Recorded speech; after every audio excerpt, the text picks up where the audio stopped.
Well, good afternoon and welcome to this fifth IATM webinar, hosted from London and Berlin today.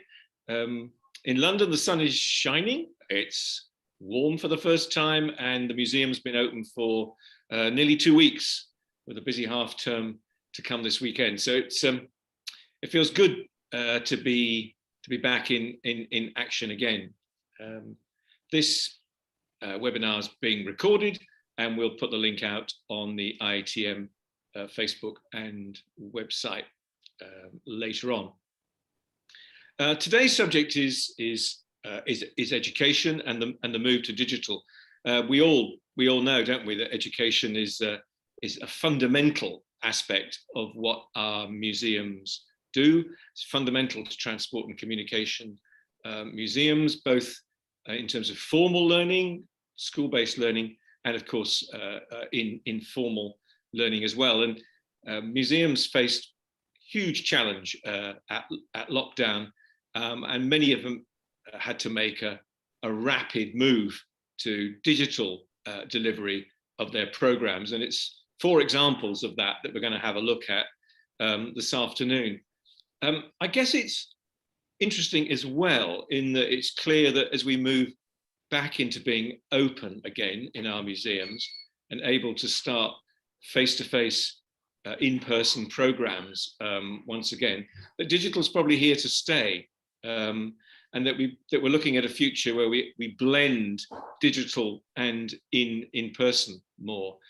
We were hearing in London recently that some orchestras and some theatres will continue to live stream their events even when they have an audience back in the theatre or in the concert house. So I think that that blended approach, using the best aspects of in-person and the ability of digital to deliver straight into people's homes or classrooms, that mix is probably here to stay.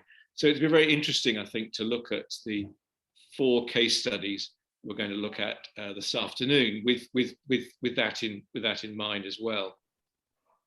So we're going to go first to the Berlin Technical Museum and look at 2 case studies: the DigiLab and the Kids Campus in that museum. And then we're going to come back to London and look at 2 case studies through the Kids in Museums organisation, which we'll introduce to you in just a moment. My co-host this afternoon is Elizabeth McKay, who's my Chief Operating Officer and close colleague here at London Transport Museum, and she's also a board member of Kids in Museums and comes herself from a marketing and learning background. So I thought it appropriate to engage her in this. We're going to start. I'm going to introduce Joachim Bräuninger, who's an old friend of mine and a good friend of ITM. He was the treasurer of IATM for a number of years. Joachim did a history and politics degree at University of Constance, and then in 2010 became director of the Transport Museum in Dresden, where we first worked together on some touring exhibition projects. And on the 1st of August 2020, he became director of the Technical Museum in Berlin. And our first piece this afternoon is an introduction to that museum by Joachim himself. Over to you, Emma.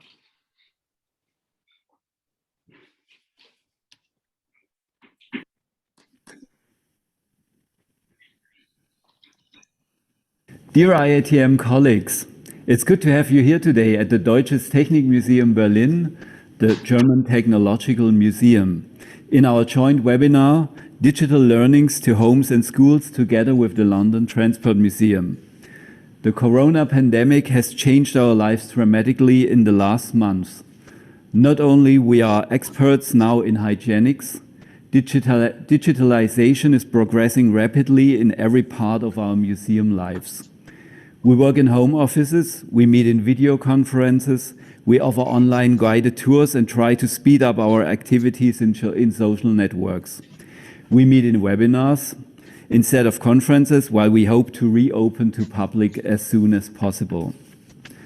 What we, the German Technological Museum, today want to present to you are 2 new programs we will offer our visitors in short time from now that deal with digital learning in homes and schools. By coincidence, both programs will start in a phase where Corona is fading out of our societies. The 2 programs are called the Kids DigiLab Berlin, right behind me. That's no translation for, we call it that way as it sounds cool in German. And the Digitales Klassenzimmer, the digital classroom.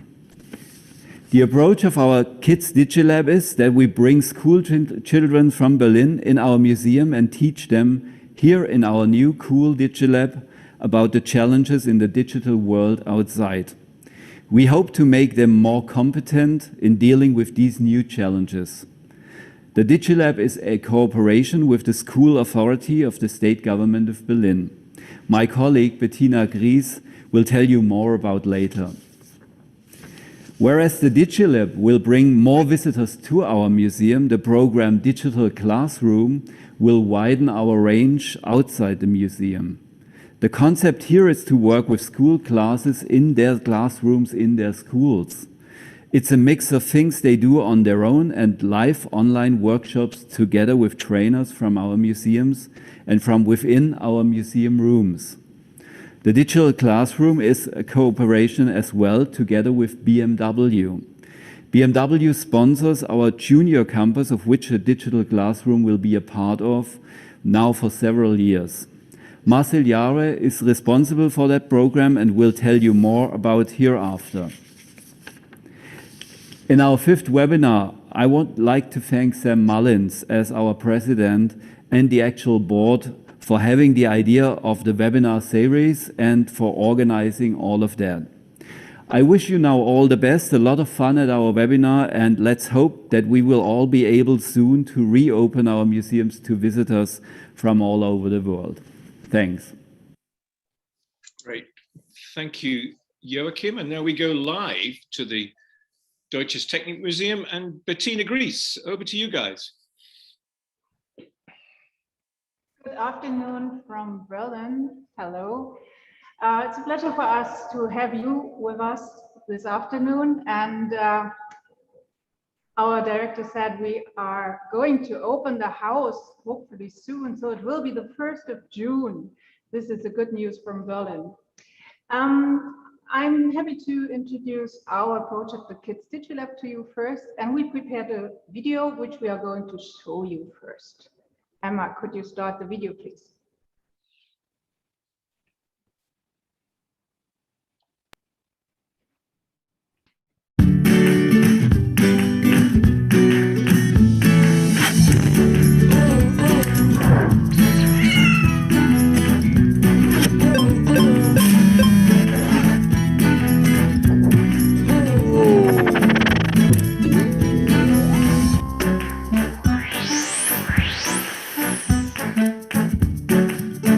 Welcome to the Kids DigiLab Berlin.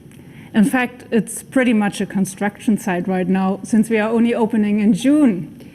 As Mr. Bräuninger mentioned, we are a digital education learning center. At our place, at the Kids DigiLab, kids from the age of 3 to 10 explore digital phenomena which already shape their world, which already exist in their everyday life. For instance, how does the internet work? Can a robot see?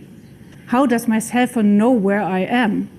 We make the digital world tangible for kids in an age-appropriate way and with a strong connection to their everyday lives. We provide digital tools, we provide various materials, age-appropriate, and we try to empower kids in their creativity with our material we supply. And on the other hand, we try to support the teachers and pedagogical staff from the kindergartens in their work in the institutions. One needs to know there is no computer science in schools and kindergartens until the age of 10. So there's a big gap we try to fill because we believe it's never too early to raise the awareness for future related topics for boys and for girls. Can you play football? Ja, da guckst du, ne? Wo wir unseren Mund haben. Da? Mhm, genau. Which skills are important for digital education? And why are these skills important to us here at Kids Digital Berlin? And which methods do we use?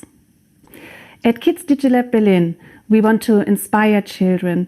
We want to awaken their curiosity, and we want to enable them to use digital technologies competently in an active and creative way. We want children to feel, I can do it, I am an important part of the digital world, and I can influence it. I can inspire change. By decomposing a problem into smaller units that are easier to manage, we enable children to solve a problem computers do. In addition to computational thinking, we talk about a set of competences that are called the 4 C's of 21st century learning: communication, collaboration, critical thinking, and creativity. Methods such as storytelling help us to experience adventures together.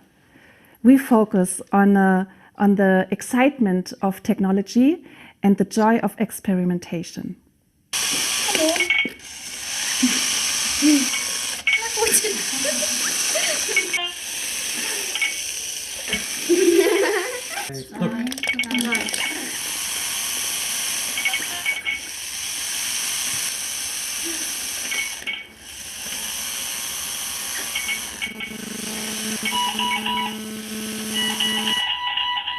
What is digital education and why is the Deutsches Technikmuseum an ideal place for it? For us, digital education means expanding the skills of our visitors. On the one hand, it is about the competences that children need to move safely and confidently in a digital world. On the other hand, it's about self-empowerment. Children should know how to use technology and shape the world of their future. After all, it's their future. And here it becomes quite clear why the Kids Digital Lab Berlin is located within the Deutsches Technikmuseum. The museum focuses on the cultural history of technology and always emphasizes the interaction between people and technology. In every exhibition area, we can find countless links to digitization. Take this cell phone, for example. We can explore how it works. We can talk about input, storage, and output of the data and how it is displayed on a screen. And also we can discuss how and when do we use displays in our everyday lives. And then finally we can have a look at their history in the museum. For example, in the museum railway station, in the museum park, we have an analog display of destinations. In the entrance area of the museum, we have a cube wall with mechanically rotating pixels. And in our exhibition, The Network, we can find ideas how the displays of the future can make our everyday lives easier.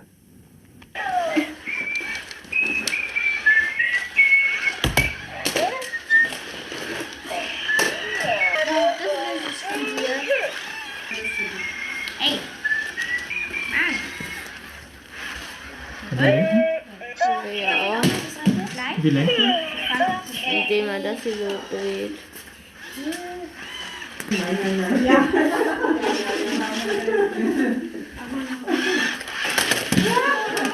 As you can see, the Kids Digital Berlin is located in the center of the Deutsches Technikmuseum. And we always open when the museum opens. So from Tuesday to Friday, we will have workshops for kids. And we do have the Digital Thursday, as we call it, where we invite the teachers and the staff from the kindergartens to have workshops, to have peer-to-peer events, to network. And on weekends, we invite the visitors of the Deutsches Technikmuseum to the Kids DigiLab to explore the digital world, old and young together.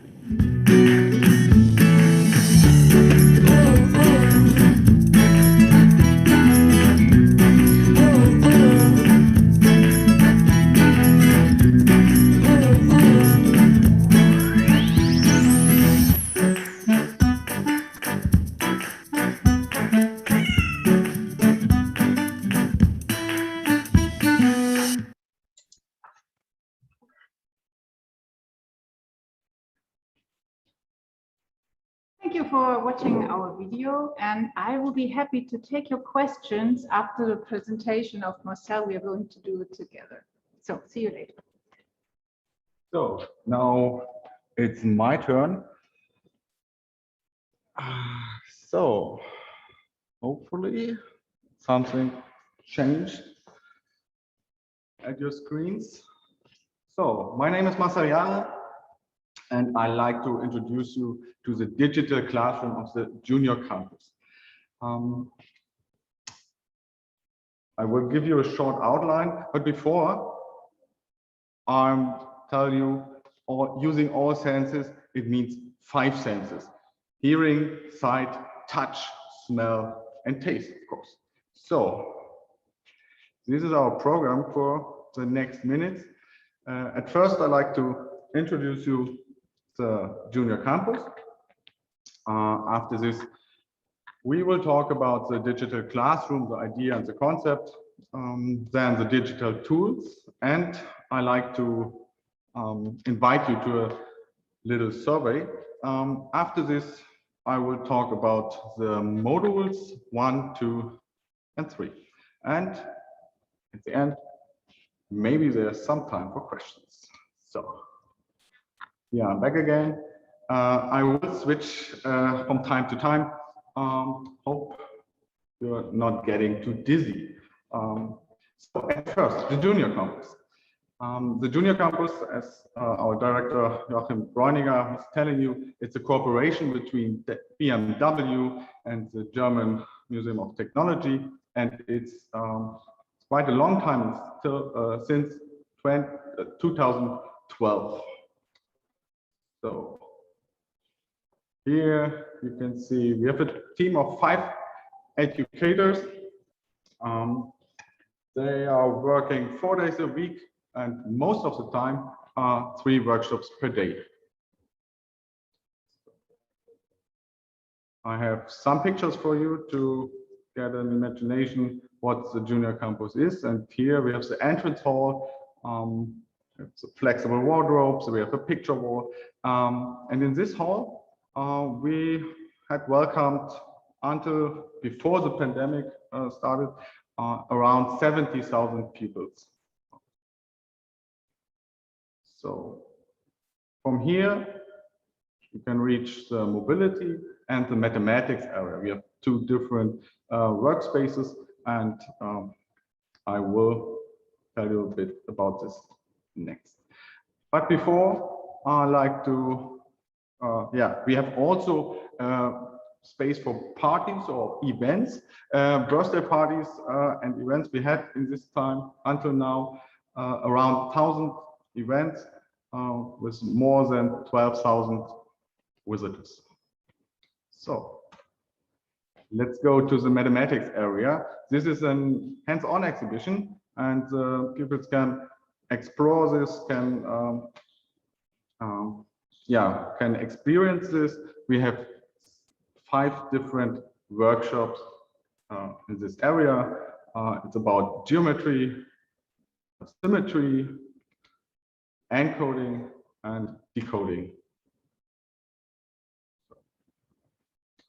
And the other part is about mobility. We have 7 different workshops now. It's the age of the pupils, our kids, is between 3 years up to 14 years. And As you can see, they are building here a soapbox, and of course they will try this after they build the soapbox in the park nearby. We have another program. This is they are building battery cars, and our concept is trial and error. So if something don't work, they have to find the error and fix it. And this is a program for the older ones. It's a bit more basic physics. Here they are. It's about electromobility, and they are building simple batteries and simple motors. So here again. So this is a small or short introduction to the junior campus, and now we will, or I will talk about the digital classroom.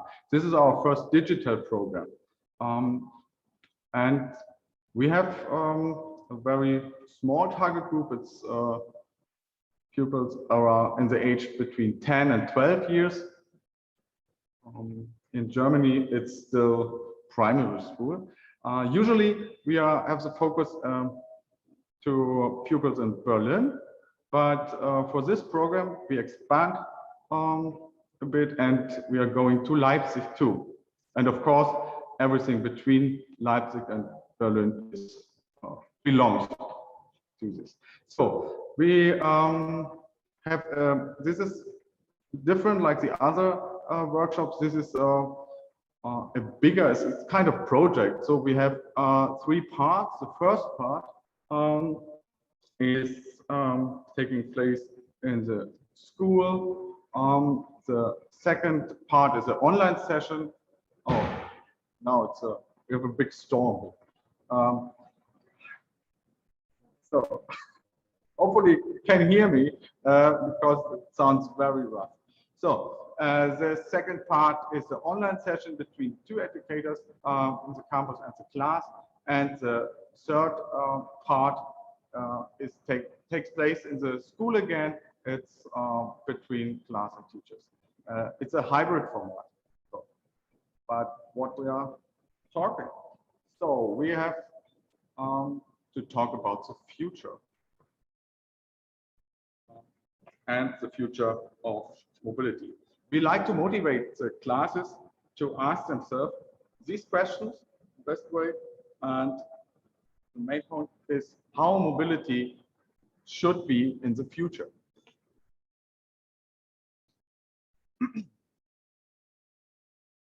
The modules are built on top of each other. At the first part, we have to, the children should analyze their environment.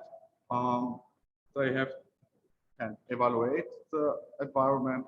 And after this, we like to encourage them for developing problem awareness and hopefully developing our own idea or own vision how the school environment should be. And if everything is fine, maybe what do they need to stabilize this situation? So it's a big storm now. So okay, next point will be the hardware and the software. But before, I will introduce you a short survey, and it's a task for you. So please go to menti.com, and there you can use the code 7958260. I will repeat this, but first let me show you this. I will share my screen. So this hopefully you should see this. What's your favorite way of getting around? Just type one word, nothing more. So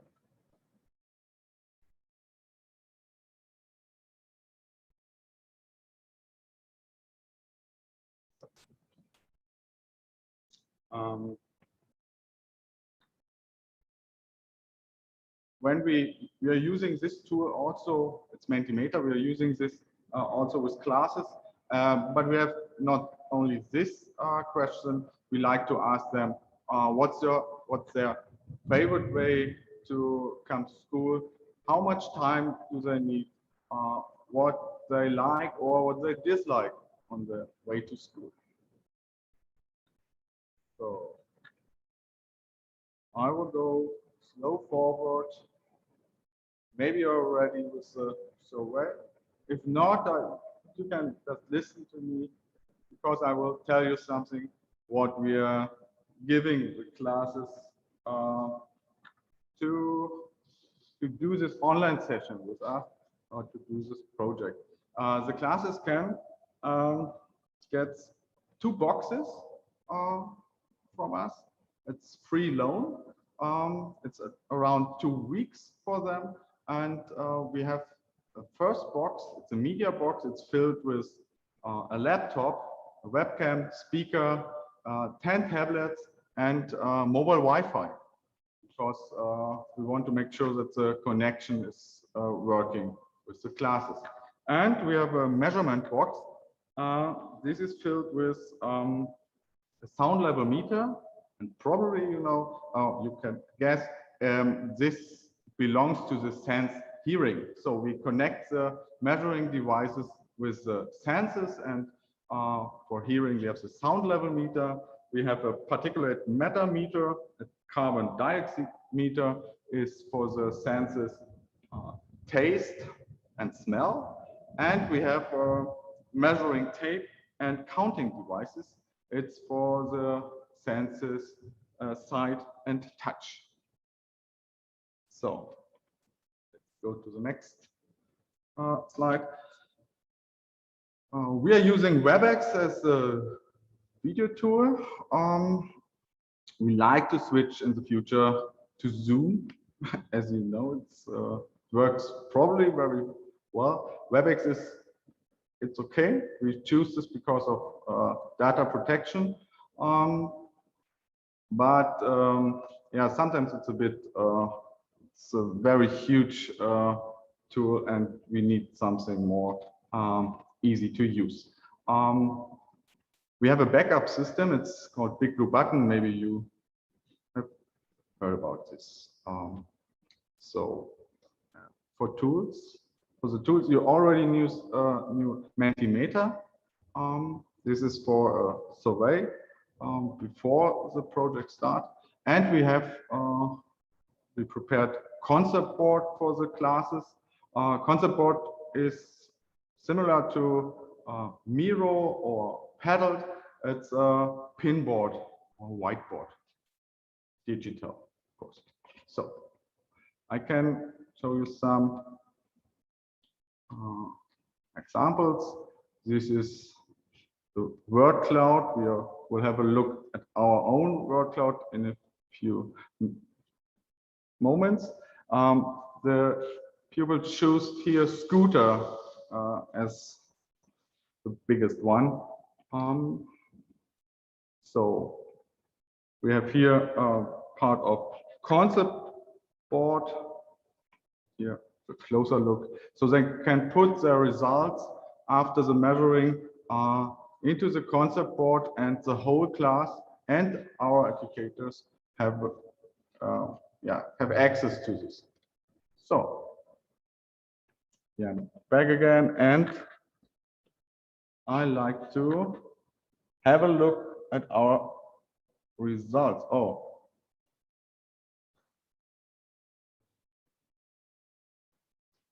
maybe I have to do this a bit later. I will try this once again.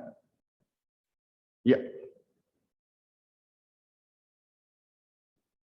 So let's share.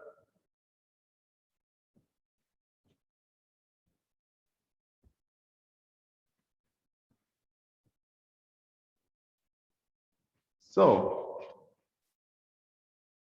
your favorite way of getting around is bike. I put subway before, so probably this is because of me. So back, and so let's move to module 1, the 5 senses. I already talked about which senses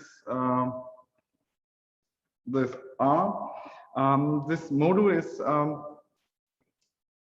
takes place in the school, and it's made to analyze the school environment. So the class is divided in teams. We have 5 different tasks. For every sense there's one task, and if we have bigger classes, 2 teams use the same has to do the same task. So I can give you an example for hearing. So the pupils have to ask themselves what is noise, which kind of noise it's comfortable, what's loud, what's silent, and they can measure this with a sound level meter. And not only just a classroom, they can use the complete environment. So it can be taking place playgrounds, probably, of course, at the streets, and they are moving around and measure different parts of the environment. The results are put in the concept board again, and here we have the grid, the average grid, and they put this in which kind of noise belongs to which location. So, and I have prepared, hopefully it works, yes. Maybe. So, we put subtitles in, so hopefully can read this. This kind of tool, we like to give them an introduction to this topic, to the senses, and hopefully they become a feeling what's loud, what's comfortable.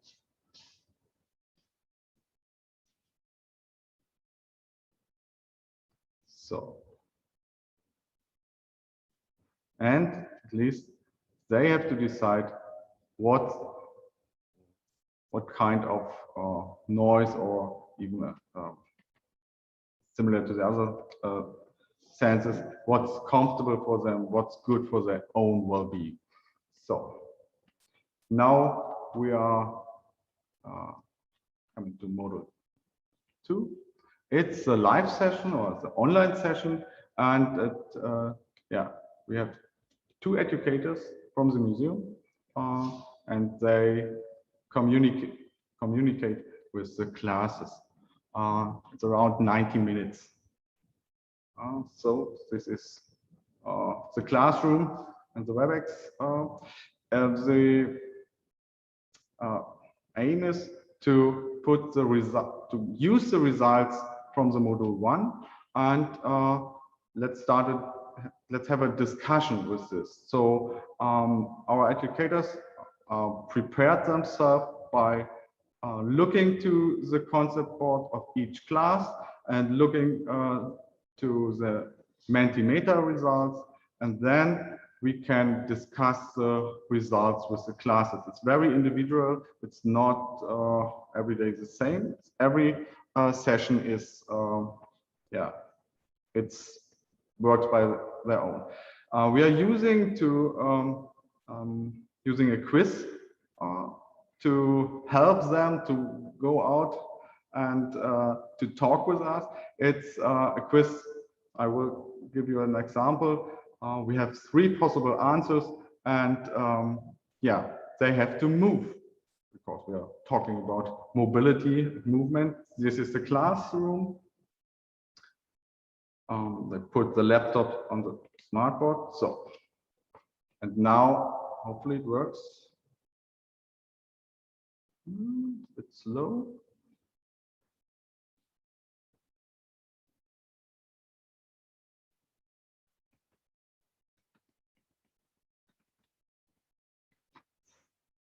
So this is probably, I need to restart this.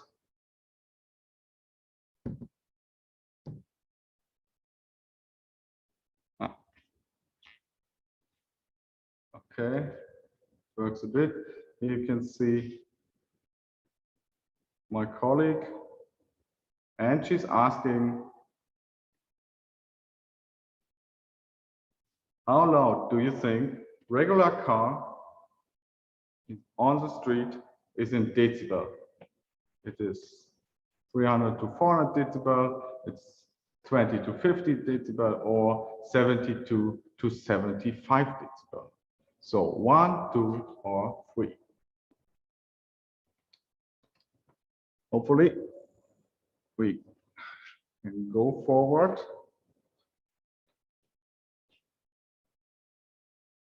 You can use the chat to type to answer if you like.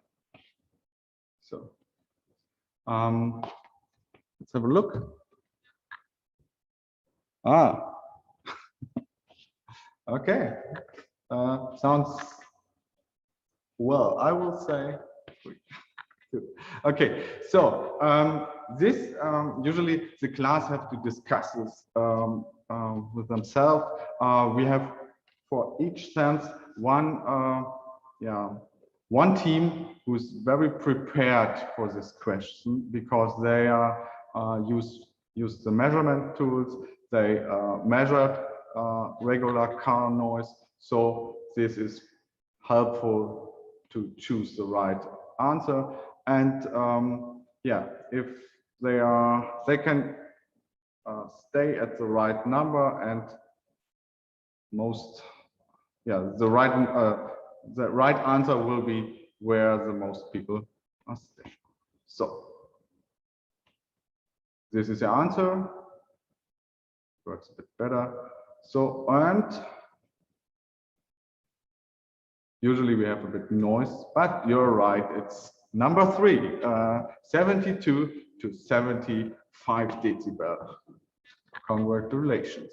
So, okay, let's go forward to module 3, developing a vision. In this online session, or during this online session, our educators or trainers give examples what visions humans used in the past for mobility, what kind of ideas we already had, maybe which one worked well, which one doesn't work very well. So, and the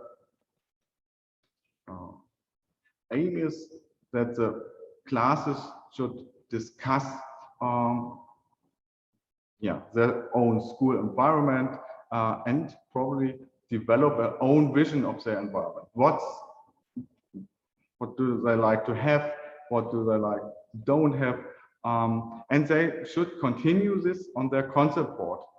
So they can working on this board, but they also can use different methods like comics, like theater play.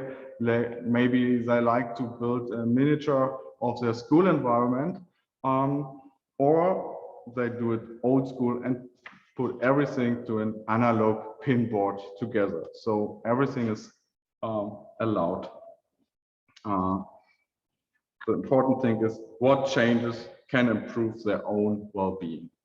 So this is what we like to encourage them. And after this part is, takes place in the school again, and it's without our educators. It's just the class and the teacher. And after this, we like to spread this to the world. And the end of the school year, we want to give classes the opportunity to present their visions, their ideas. And we like to invite the most impressive, most creative, most awesome or unusually vision to an award ceremony at our museum. And we want with this to spread the results of the workshop to representatives from business and politics, and of course to our visitors, to show what kind of vision, what kind of ideas children are working with. So this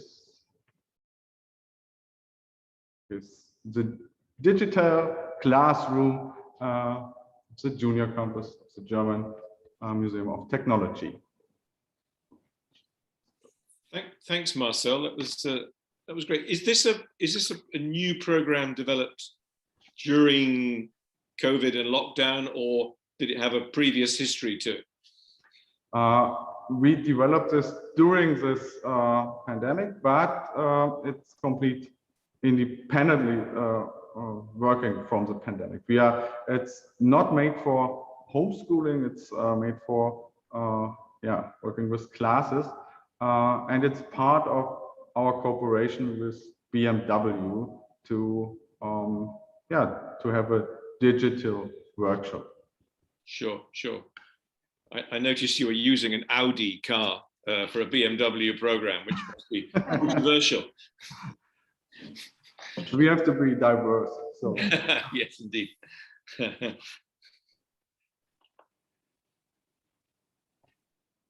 we have a not a dissimilar program in London, delivered more traditionally, where schools develop with some facilitation from guys from the museum, travel plans for each school, and they develop them competitively, and groups in each school, maybe 3, maybe 4 groups, present to a panel of experts, transport professionals from Transport for London and so forth, and the winning group get £300, I think, to implement their idea, to put it into practice. But yours look great, very engaging. That's great. So thank you very much. Yeah. Do we have any more questions from our enormous audience? In which case, I'm just going to go to the screen so I can see everybody. Shall we move on to the second half, and then we can come back later? Oh, Alison has asked a question about, is the program free for schools to access? Yes, it's free. It's a complete part of our cooperation. So we have we support the equipment for them, and they have to book a place. This is the only thing they have to do. Okay. Yeah. Thanks. That's great. It's really inspiring to see museum environment and museum skills used inside and outside the museum walls. It's good. Well, let's move on to the second half of this afternoon's webinar, where we look at two examples from the UK, and I'm going to hand on to my colleague, Chief Operating Officer of London Transport Museum, Elizabeth McKay, to host this section of the webinar. Over to you, Elizabeth. Okay, hello. Also really enjoyed seeing those hybrid programs. That might be something we come back to, and we've seen kind of everything, how some of these digital programs kind of work. But I wanted to start by saying we're delighted to welcome Alison Bowyer now from Kids in Museum. And just to tell you a little bit about Kids in Museum and Alison, Kids in Museums is a charity. It works with museums, heritage sites, and cultural organizations across the UK, and to make them more welcoming to children, young people, and families. It began as a charity in 2003, so it's nearly 20 years old, and has lots of programs and activities such as Takeover Day and an annual award for being family friendly. Have to give a little plug that London Transport Museum was shortlisted, and someday we will win. But like all organizations, 2020 was a really tough one for Kids in Museums, a small team, but super resilient. And it's been supported by Arts Council funding. And I'm a trustee, and I thought that Alison would give a really unique perspective to this session about overall UK museums. And Alison's been in the cultural sector for about 10 years with previous roles at Lambda, the National Youth Orchestra of Great Britain, South Bank Centre, and the Academy of Ancient Music. But she's had a long standing interest in museums and how people engage with heritage. She was a volunteer at Handel House Museum, which is now Handel and Hendricks. If you've not been there, it's an amazing place in London. And she's got degrees from the University of London in cultural memory, and a history degree from the University of Cambridge. She says her favorite museums are the Wellcome Collection and People's History Museum, but I'm sure she's going to be adding more to her list after this session. So without further ado, over to Alison, who will talk more about UK case studies. Thank you very much, Elizabeth, and thank you to Sam and the IATM for the invitation to speak today. I'm just going to share my screen, so if you just bear with me a second.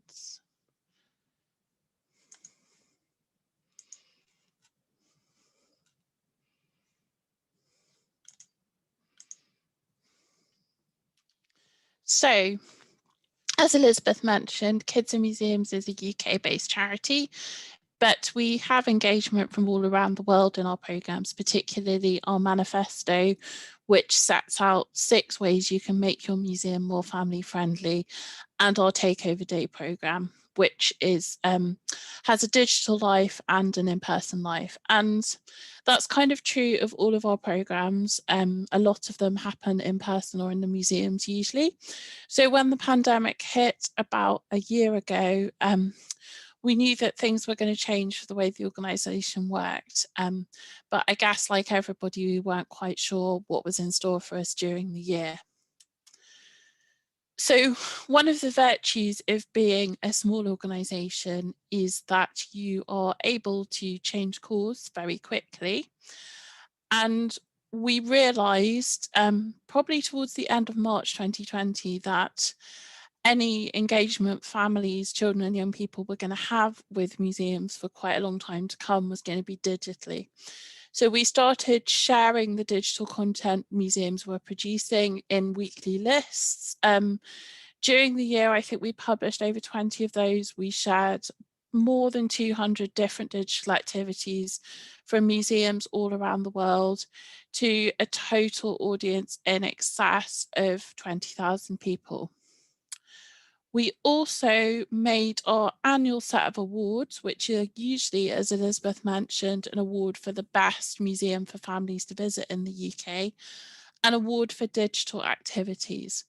And because we were looking at digital for the first time, we were able to extend the award to museums from all around the world. And we ended up with around 400 entries for the 5 categories. So we gave awards for film, social media, website, activities, and people who'd gone the extra mile somewhere in their digital provision. We also converted a lot of our resources, training and conference sessions to work online, and those have been accessed by a record number of people for us. So what I thought I would do in this presentation is give a bit of an overview of what we've seen in the digital engagement museums have kind of done with children, families and young people over the past 12 months or so. And then I'm going to share a case study of one of the museums that was shortlisted for the award last year, the Zoology Museum from the University of Cambridge, about how they took one of their festivals online and presented it using YouTube. So I think initially, when the pandemic first struck, what we saw first of all was a lot of website-based activities. And they tended to respond both to the needs of formal education. You can see at the bottom something from the London Fire Brigade Museum, which was a very simple thing. It was just a film and a worksheet, and it was very squarely designed to respond to the national curriculum in England, which requires Key Stage 1 history pupils, which are kind of 5, 6, 7-year-olds, to learn about the Great Fire of London. And there was a lot of content like that. I think partly because that was familiar to museums already, they were producing it already for schools, but this was an opportunity to really promote it.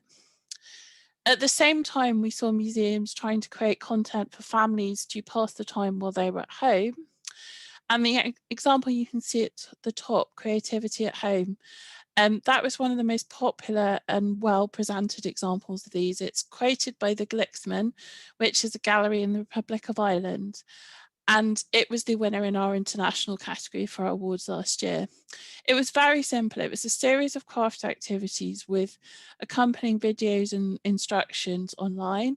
But what families really enjoyed about it was how accessible it was. All the materials you needed to do the crafts you could find around your house, but also, and crucially, which I think sounds like a very simple point, you didn't need a printer to print out the activity sheets. And I think something that maybe surprises people is how many people just don't have printers at home. So this was a real barrier for some of the activities that museums were creating, first of all.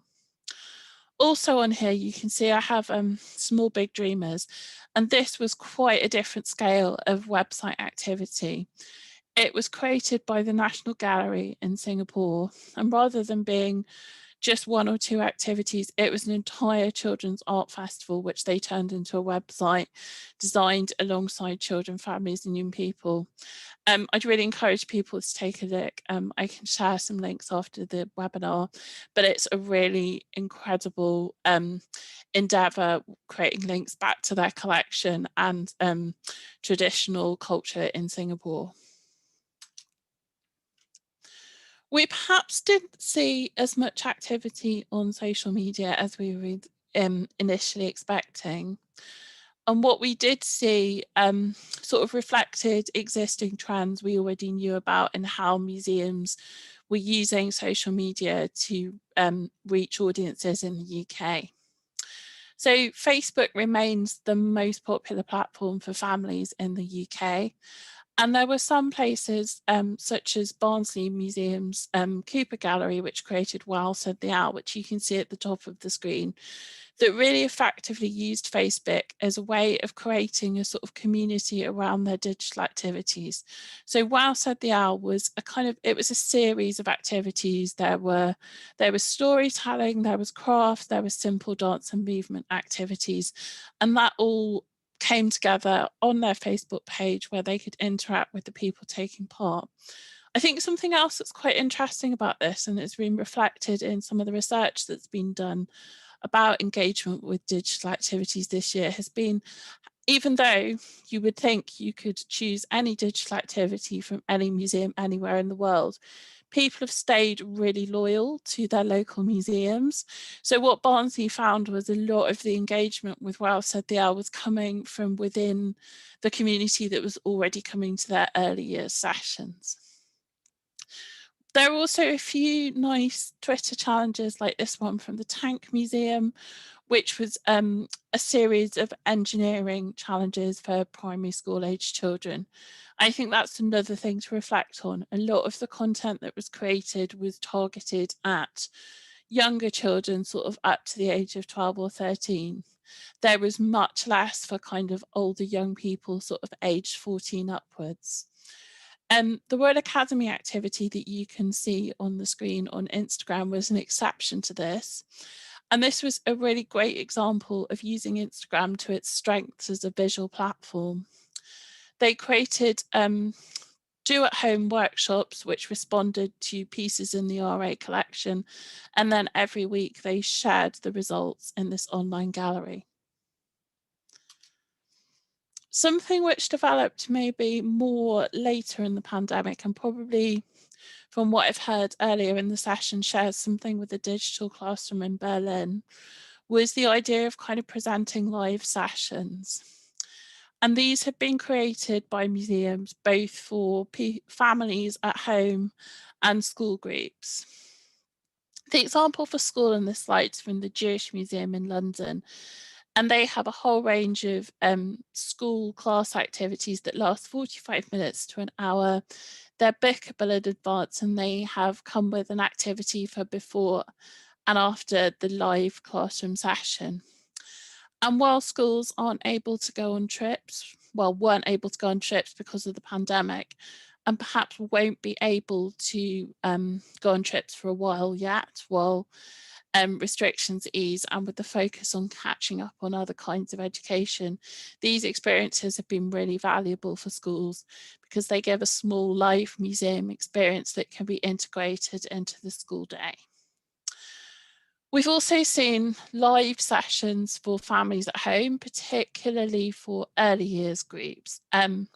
Play Live has been a series by the Whitworth Gallery in Manchester, and it's been amazingly popular. They had up to 500 families attending their live sessions at a time, which is incredible.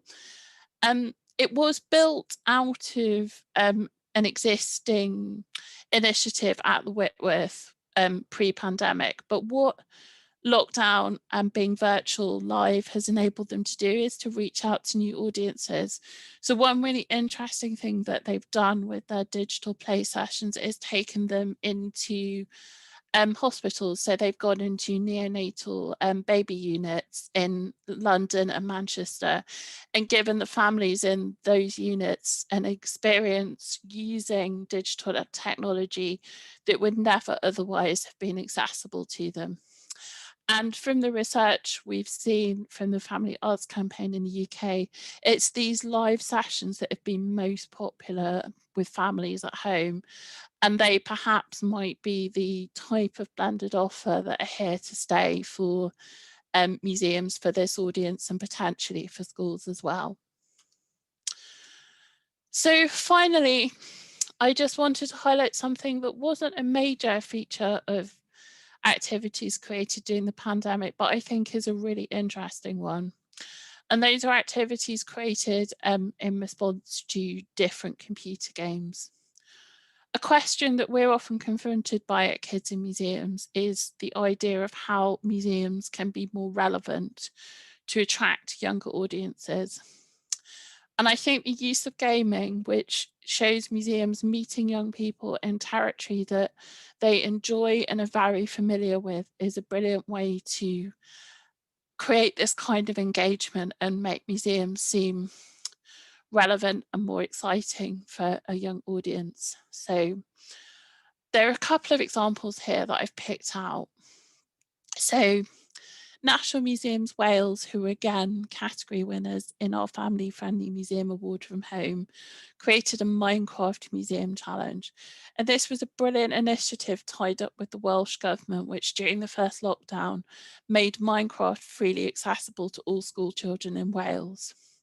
The challenge was for the children to create a museum in Minecraft. So I don't know how familiar people are with Minecraft. It's kind of a building game. And they had loads of entries, which you can still see in the Welsh digital collection, the People's Collection Wales. And what was really striking was the thought that the young people gave not only to what objects were in their museums, but how easy their museums were to visit, which for an organisation like Kids in Museums was really encouraging. The other example, Piskel, this is from the National Video Game Museum, and this was also a winner in our Family Friendly Museum Award from Home. And the National Video Game Museum did a whole series of activities to do at home, which broke down the different elements of how computer games are made. So Piskel was about creating game characters, but there were also activities about storytelling in games and other gaming elements. And what was really brilliant about these was, alongside the activity, they created guides for grown-ups who perhaps weren't as confident or familiar with some of these types of technology. So before I show the case study from the Museum of Zoology in Cambridge, a few sort of thoughts and reflections that kind of try to tie some of these things together. So Research that's been done in the UK shows that while there was a huge digital audience for culture during lockdown, it perhaps didn't reach as big a new audience as many people expected. And what was really happening was accelerating existing trends with existing audiences. It seems likely on this basis that this idea of a blended offer, particularly with live sessions for museums being offered digitally, is here to stay. And research shows that at least one third of families are interested in this type of future live digital offer at home. Equally, there is some appetite from families to pay for this offer, but potentially not as much as they would pay from a museum visit. For older young people, so for sort of 14-year-olds upwards, well-being was a major feature of why they were engaging with museum activities during lockdown. And I think given the impact that the pandemic has had on young people's schooling and mental health, among other things, the value of a digital offer for boosting mood and mental health shouldn't be underestimated. And it's an area I think it'd be great to see more museums working in. Finally, I'd just like to touch on access. Digital culture has had both positive and negative access impacts. Obviously, there are issues around exclusion and who has access to data and devices that are bigger than the museum sector, but there's also access to the products themselves. And I think while it's been brilliant for some people who might not have been able to get to a museum, for others, really things missing like subtitles on films have been a real barrier. And if we are going to create this blended offer, it's really important that this blended offer is created in a really accessible way that includes the widest audience, because there are going to be some people who may be most affected and have to shield for longest, for whom it's going to be really important, but now may not be able to access it. So now I'm going to move on to my case study. This was also part of our shortlist for the Family Friendly Museum Award from Home. And it's a case study of how the University Museum of Zoology in Cambridge took a live festival that they run every year, turned it into a YouTube festival, and how going forward they're going to keep this blended element so it ties together some of the elements I've been talking about really well. So bear with me a second while I play the video. Hello, I'm Ros Wade. I'm the Learning Officer at the Museum of Zoology at the University of Cambridge. And I'm going to tell you a little bit about our Zoology Live Festival that we ran online in June 2020. So to give you a little bit of background, our first ever Zoology Live Festival we ran on site in the museum in June 2018 as a celebration of the reopening of the museum after a long period of closure for redevelopment. We had live animals, hands-on science activities, craft activities, trails, stalls from local wildlife organisations. It was a really big on-site in-person event that we ran again in June 2019. But by the time it got to June 2020, things were very different. And instead of completely cancelling the festival, we decided to move it online. Now, this took a lot of careful planning. So we started out by setting out a series of aims and objectives for this online festival to make sure that it had a real purpose. So we wanted people to be able to celebrate the wildlife on their doorstep, engage with the animals near them, provide them access to the museum in terms of the activities that we do, and also in terms of the expertise that we have on site. So we decided to do this through a series of daily live streams, one per day during the week at 4 p.m. And they would include short wildlife films, live interviews, lots of opportunities for our audience to engage and interact with our experts, loads of activities that they can have a go at home and things like that. This took, like I say, a lot of careful planning. We started off by thinking about the platform we would use for our live streams. Now, there are loads of platforms out there. These are probably the best known: YouTube, Facebook, Instagram. We had a careful think about who our audience was. We wanted it to be for our family audience, where our audience was, what would provide the fewest barriers to people being able to engage with the festival. And bearing all that in mind, we went for YouTube as our platform of choice. No account is required. It's really easy to embed YouTube videos into other websites. It seemed by far the simplest way of doing it. Then we thought about the content. We wanted people to engage with wildlife. We wanted to be able to show wildlife. Trying to do that live is pretty much impossible, so we knew that we were going to have lots of pre-recorded elements, but we wanted interviews with our experts to be live so that we could take questions from the comments on YouTube and ask them directly to our experts, having that really great interactivity possible. We wanted to also set challenges and give lots of practical ideas for people at home. We thought about the equipment that we had and the limitations that would have. We were doing this in June 2020. The museum was closed to us as well as to the public.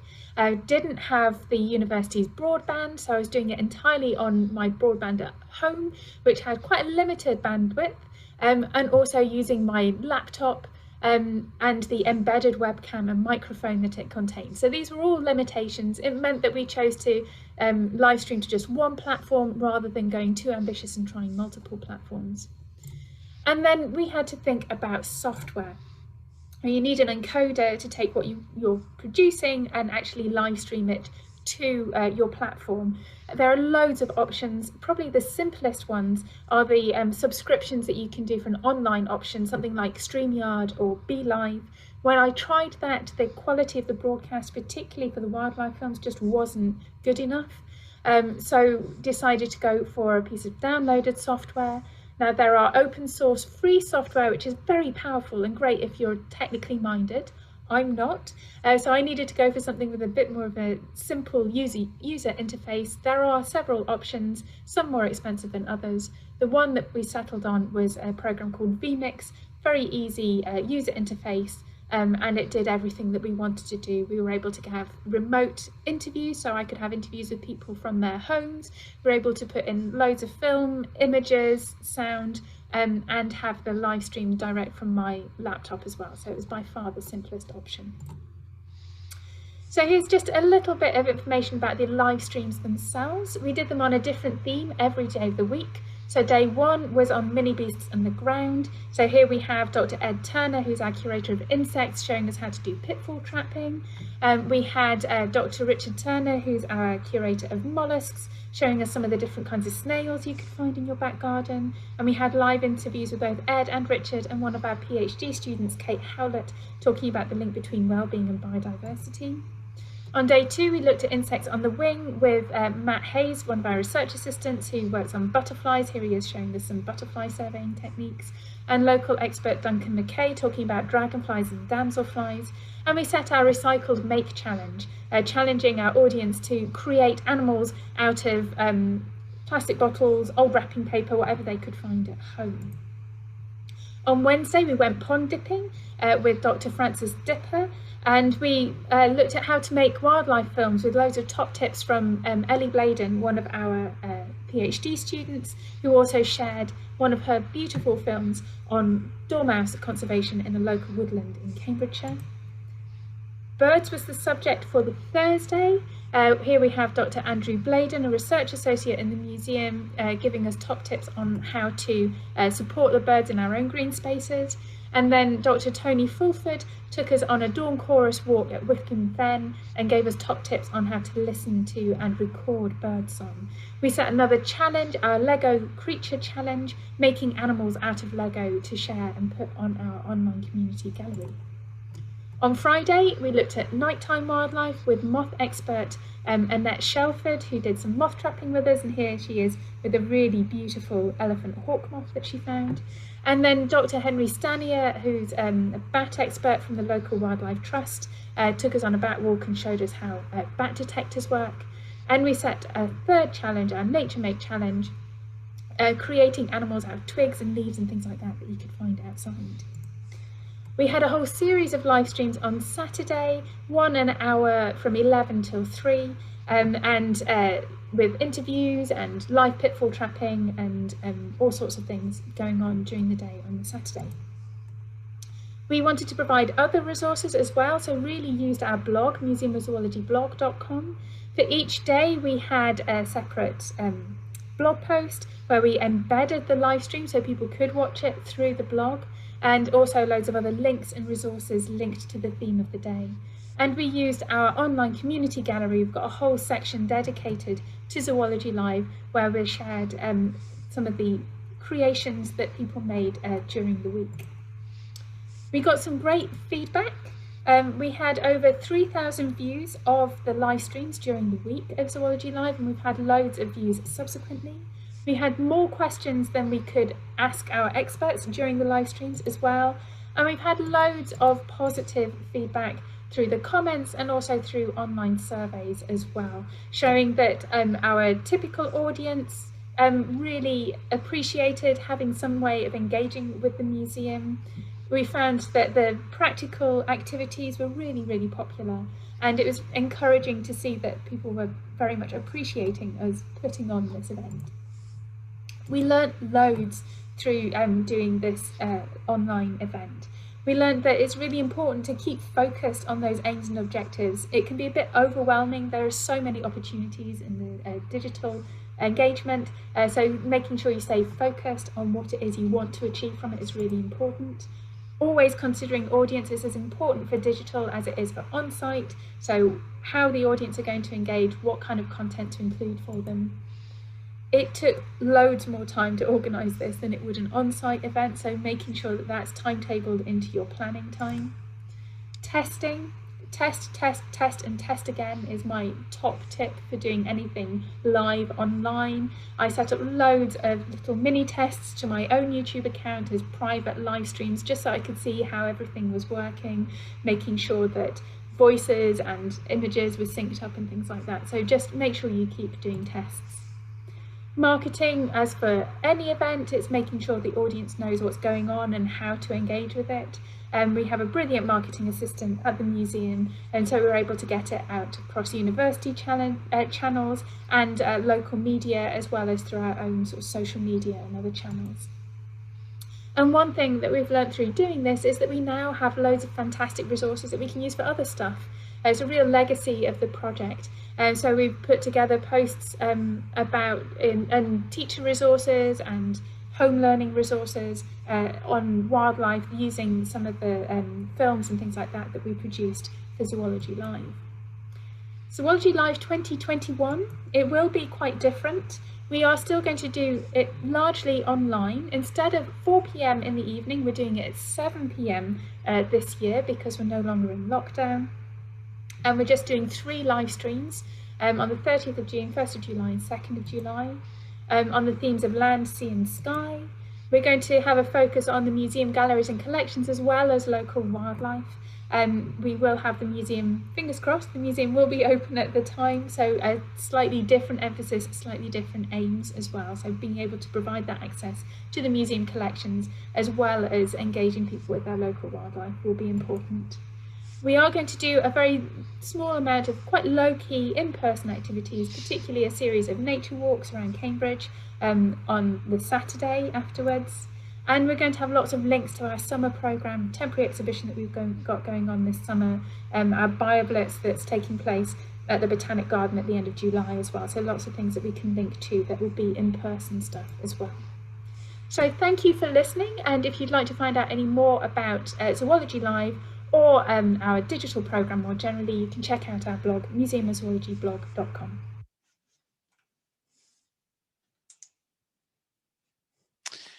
So that was Ross Meredith from the University of Cambridge Museum of Zoology talking about their Zoology Live Festival and hopefully bringing together some of the strands that have been important as museums have been engaging digitally over the past 12 months and now looked how they can do that in the future.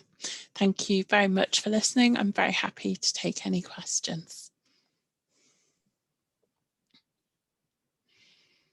Thank you, Alison, and kind of everyone. I thought that last summary we had actually was a good overall summary about the insights of digital and the importance of, keeping focused, knowing your audience, that it always takes more time than you think. That reminder to test, and obviously marketing. You have to let people know what you're doing. So that was really useful. I think the other thing that struck me listening to all of these presentations was that we've moved from a time when people asked, why digital, or does it have any value, or, should we be doing this, to many of you saying, it's with us, the hybrid model is, here to stay. And we saw so many different examples of formats and things that were working. So I thought that was really interesting.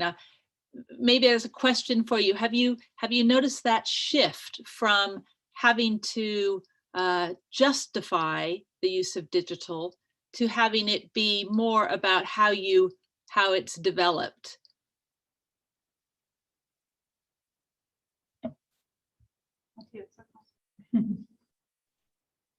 Is that a question for Berlin? Okay. The last years we were developing a digital strategy in the museum from 2017 to 2019, and it was quite a struggle to convince the colleagues to use digital tools, digital exhibitions, for instance, or to use blogs and stuff like this. And now it's pretty much normal, which I'm very happy about. And it's just the digital literacy, one can say, of our colleagues raised up enormously. And that's one main reason we will be able to use these hybrid formats more often in the future. I totally agree. That's interesting. And Alison, are you seeing that more? Obviously, there was a kind of digital category, and there was more of a focus on digital probably this last year. But are you seeing more of those kinds of blended ideas come through when you're in competitions or when you're looking at best practice? Yeah, I think so, definitely. I think especially with kind of sort of live events, either having a live in the museum and live simultaneously, or a program being a mixture of live and digital events. Yeah, I think that is I think that's definitely here to stay, kind of now having had the acceleration of learning to do it so quickly. Yeah, I think this kind of blended idea is going to carry on. That's great. Well, I feel that's really exciting, because there's so much innovation there, and just seeing all those examples, I feel like we've moved beyond having to go into the boardroom and explain what digital is to being here now. The other thing, I think you picked up the first presentation about DigiLabs. I wanted to come back to this idea about creativity, which is always in museum learning and any learning with children, or really any learning at all, right? In the pedagogy. But that what we're hearing in education now is that there's a real need for creative skills and creativity and thinking creatively. And you talked about that in DigiLab. So I wonder if you could expand on that, and then maybe come back to Alison to talk about creativity and play in what she sees in the UK museum practice. Yeah, what changed as well is like children and creativity. When children are painting a picture, one used to say they use their creative tools. They are creative. But when they used a smartphone, that was a bad activity because you had only screen time. So we try to break up these prejudices a little in the DigiLab. And we are not going to tell them what to do. We offer them tools and time and material to find out themselves what they want to do with the material, right? We are building groups, and we supply stuff and say, go ahead and invent the super robot who can tell jokes, make ice cream, and dance like a cave boy band group. So, or whatever you want to do, here is the stuff, go ahead and do it, and feel the self-fulfillment of being creative. this is what we are going to do with digital tools or in the digital world, and which is very creative from day one on. Yeah. Yes, and also I thought it was interesting how you played up the importance of many formats. It's not all digital. You talked about, and then we go back to, you know, the analog, you know, or hands-on examples. So that was really useful. I mean, interesting how you brought that out. Yeah, it will be always a mixture of analog and digital, and it will always very much connected to the everyday life and the everyday life experiences. For instance, we do have on one hand a robot like the Now, and on the other hand we will have a, how do you call it, Hoover, like the machines who clean the floor, Staubsauger. Oh. Or like a lawnmower, like these robots who cut the grass. It's a very everyday machine, a robot. So we have the fancy stuff and we have the everyday life stuff we bring together, as well as the analog and the digital. And we do it like it is in everyday life of the children, what they experience at home. Right. I mean, Echo. do you have is that the same? Oh, sorry. I just wondering, are you having the same concerns in industry in Germany about the importance of those, you know, creative thinking and creative skills for future kind of competitiveness and? I would say we have the biggest concern is here data protection. So this means when we are using the tools, we have to be very careful which tools we can use to work with the digital tools. By themselves, I cannot feel any concerns.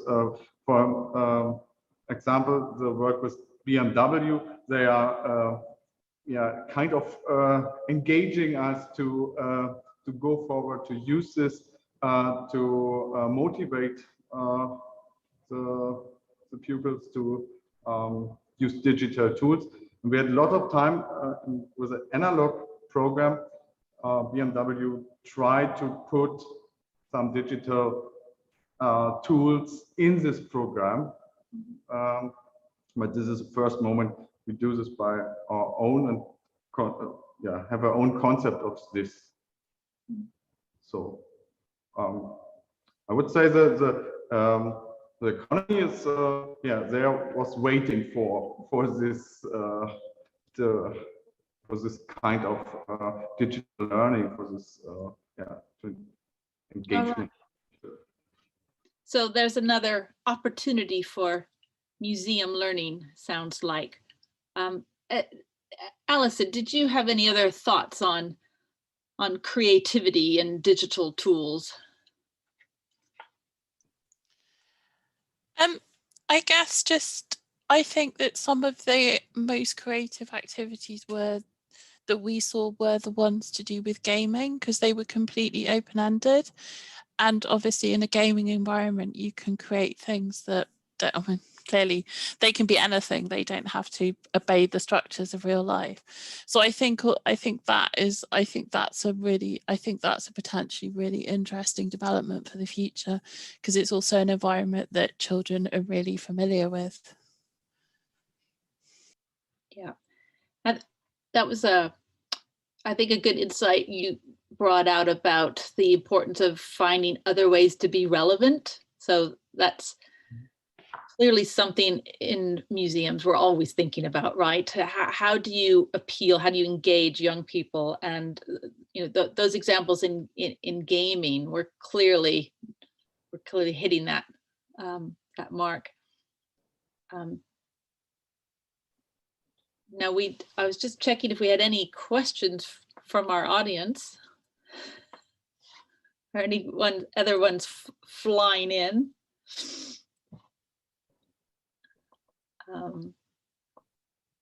I think the other point you were touching on too is this hybrid model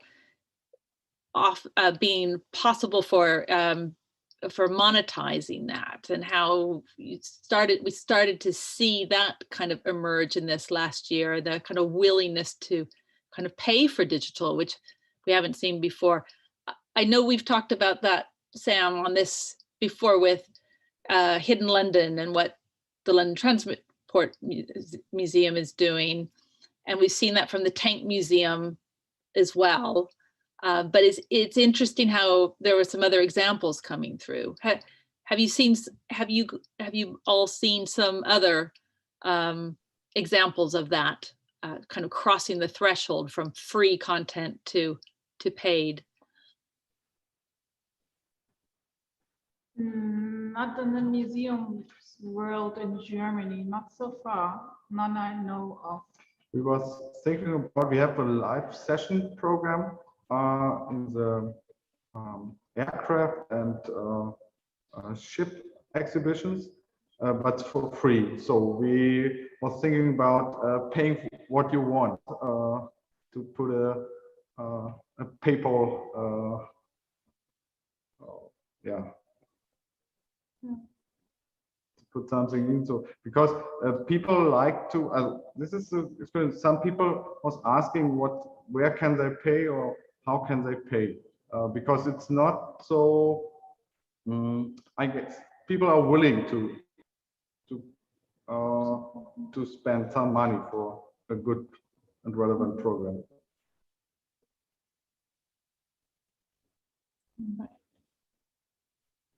And Alison, you gave some examples of that. Are you picking up any more of that trend in the UK?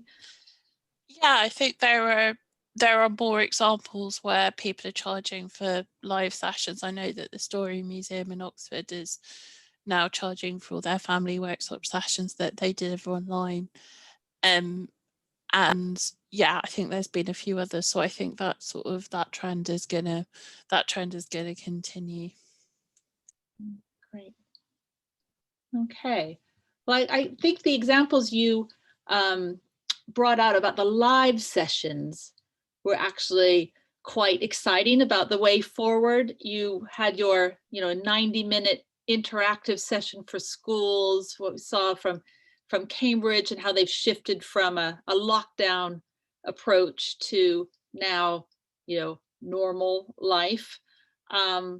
So I think that will be something. Are you continuing to explore that in Berlin? Yeah, we like to do more of this. We have two. I talked about the 2 live sessions. It's for experiences for small children, and now beginning of June we have our first online guided tour. For us, it was very important what digital content we can or we should produce and we should offer. And it's very impressive to be in an empty museum. It's a bit sad, but also very impressive.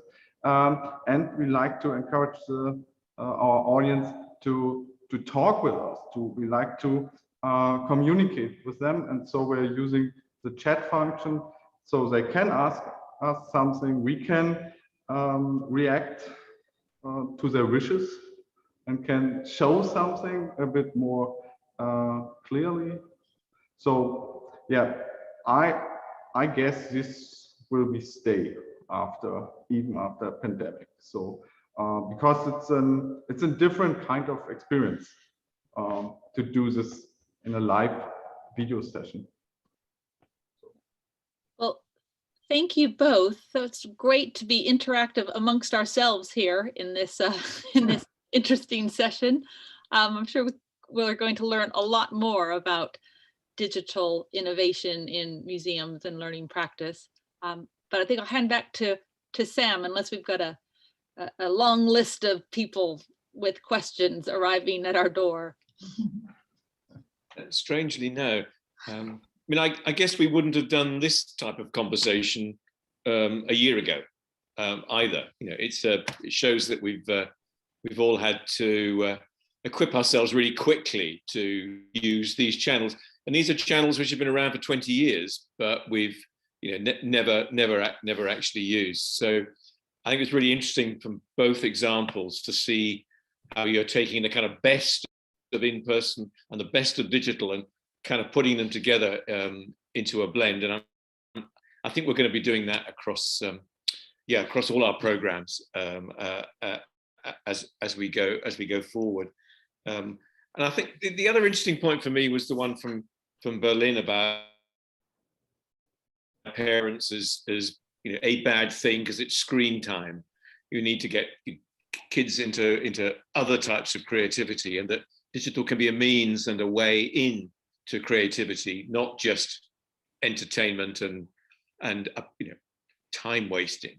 So that was, I think that was the kind of really encouraging message. So yeah, look, thank you very much to Joachim, to Marcel and Bettina from Berlin, to my colleague Elizabeth and Alison, representing Kids in Museums, and our virtual presenter from Museum of Zoology in Cambridge. That's a really interesting series of insights into how fast digital has moved forward for us during lockdown. The next one of these is a virtual trip to the Deutsche Bahn Museum in Nuremberg, the German Railway Museum in Nuremberg, on the 24th of June, 2 o'clock Greenwich Mean Time, 3 o'clock Central European Time. And we hope many of you either watch this live or come to it afterwards. Will join in June next time. So thank you very much.